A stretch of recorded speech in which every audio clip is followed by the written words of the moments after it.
नमस्कार साथियों, स्वागत है आपका आपके YouTube channel target with Paudwal पर।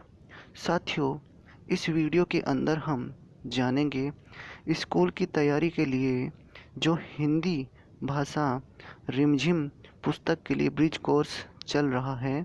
उस ब्रिज कोर्स में हमने 25 दिन तक की कार्यविधि के बारे में जान लिया था कि 25 दिन तक हमें क्या क्या बच्चों से कराना है, उसके बारे में हमने जान लिया था। अब ये जो हमारा 90 दिन का ब्रिज कोर्स है, जो लागू हमें करना है हमारे नए सत्र 1 अप्रैल 2021 से ये हमें लागू करना है। तो इसमें हमने 25 दिन की कार्यविधि के बारे में जान लिया था। तो आज हम 26वें दिन से शुरू करते हैं और जानते हैं कि चलिए देखें कि 26वें दिन से क्या करना है। अब जो 26वां दिन है, इसमें हमें बच्चों से 25वें दिन हमने फलों के बारे में बातचीत कर ली थी बच्चों से। अब 26वें दिन हम सब्जियों के बारे में बातचीत करेंगे।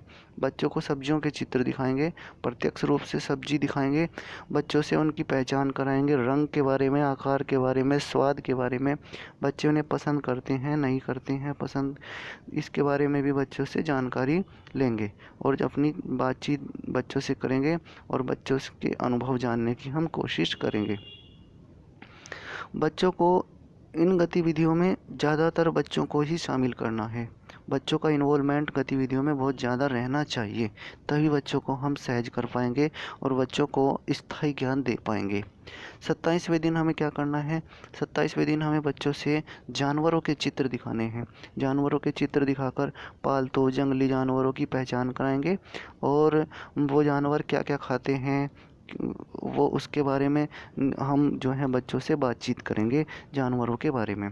फिर 28वें दिन हम बच्चों से पक्षियों के चित्र दिखाकर उनके बारे में बात करेंगे। हम बच्चों को बताएंगे कि कौन कौन से पक्षी पालतू पक्षी हैं, कौन से जंगली पक्षी हैं और फिर वो पक्षी किस किस रंग के हैं, वो पक्षी कहाँ रहते हैं, उनके रहने का स्थान क्या है, उनकी विशेषता क्या है, वो क्या क्या भोजन करते हैं और आदि बातों पर हम चर्चा करेंगे।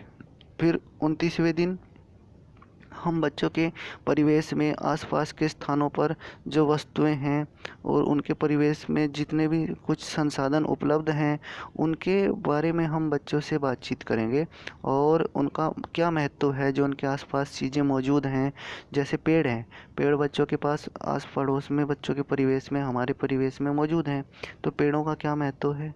जैसे हमारे पास में मान लो कोई तालाब है, तो तालाब का क्या महत्व है। हमारे पास में कोई खेत है, तो खेत का क्या महत्व है। आसपास की जो भी चीज़ें हैं उनके बारे में हम बच्चों से चर्चा करेंगे। फिर 30वें दिन हम चित्रकथा, आम की कहानी, और ये जो है हमारी रिमझिम जो है ना, रिमझिम में पृष्ठ संख्या 18, 19, 20 और 21 पर दी गई है। इसके बारे में जो है हम बच्चों से बातचीत करेंगे और इसकी कहानी का निर्माण करना भी सिखाएंगे बच्चों को। ठीक है। फिर 31वें दिन हमें क्या करना है? कहानी सुनाना, सुनना और कै ख गै, ये 3 ही वर्ण हमें बच्चों को पढ़ाने हैं। कै ख गै और इनकी ध्वनि आकृतियों से हमें परिचय कराना है। ठीक है। 31वें दिन। 32वें दिन आम की टोकरी, पृष्ठ संख्या 23 रिमझिम में इस कविता को हमें बच्चों को सुनाना है और सुनना भी है। और इसके साथ साथ हम क्या करेंगे?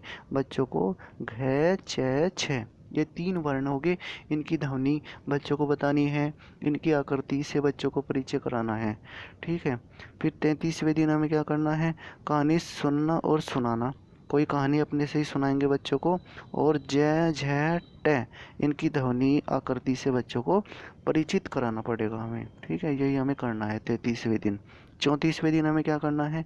कहानी कविता बच्चों से सुनाना है, सुनना है, और कोई कहानी या कविता। और ठे डे ढे, ये 3 वर्ण हुए, इनकी ध्वनि आकृति से बच्चों को परिचय कराना है। ठीक है। 35वें दिन क्या करना है?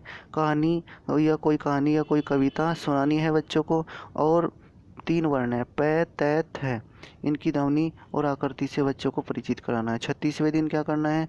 कहानी कोई कविता सुनानी है बच्चों को और उनसे सुननी भी है, और द ध न, ये 3 वर्ण हो गए, इनसे परिचित कराना है। इसी तरह से देखिए 37वें दिन एक पाठ है, पत्ते ही पत्ते।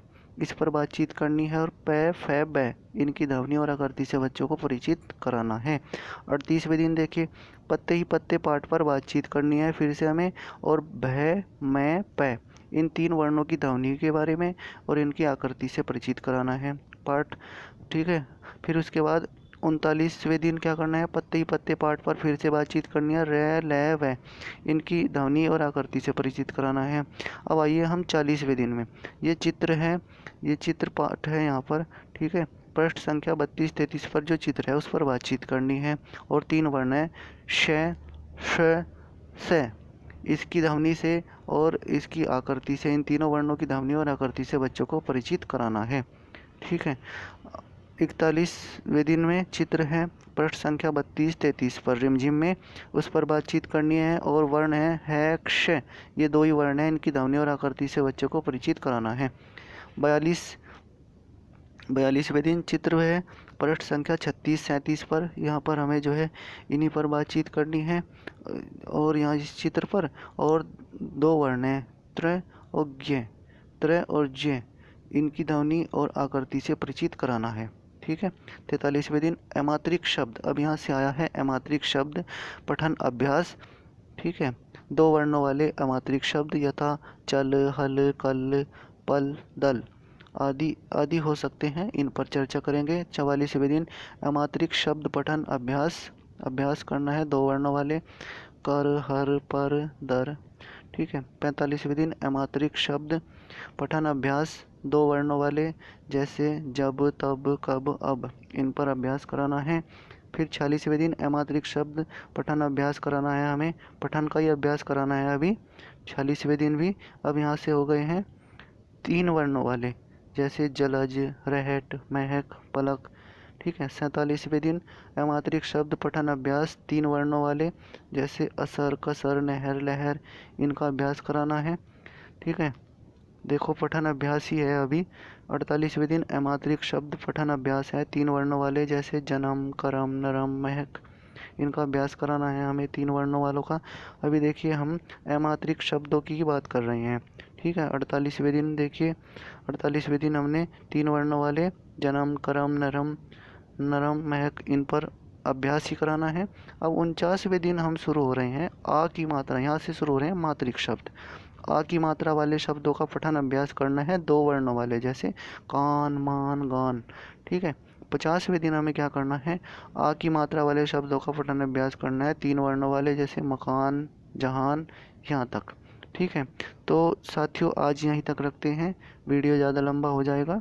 तो इसी नोट के साथ आपसे रिक्वेस्ट है कि आपके YouTube चैनल को सब्सक्राइब करें, वीडियो को लाइक करें, शेयर करें। और अगर आपको हमारी मेहनत थोड़ी भी सही लग रही है और आपको लगता है कि चैनल को सब्सक्राइब किया जाना चाहिए, तो निसंकोच आप चैनल को सब्सक्राइब कीजिए और हमारा उत्साहवर्धन कीजिए, वीडियो पर अपनी प्रतिक्रिया दीजिए। धन्यवाद। जय हिंद, जय भारत।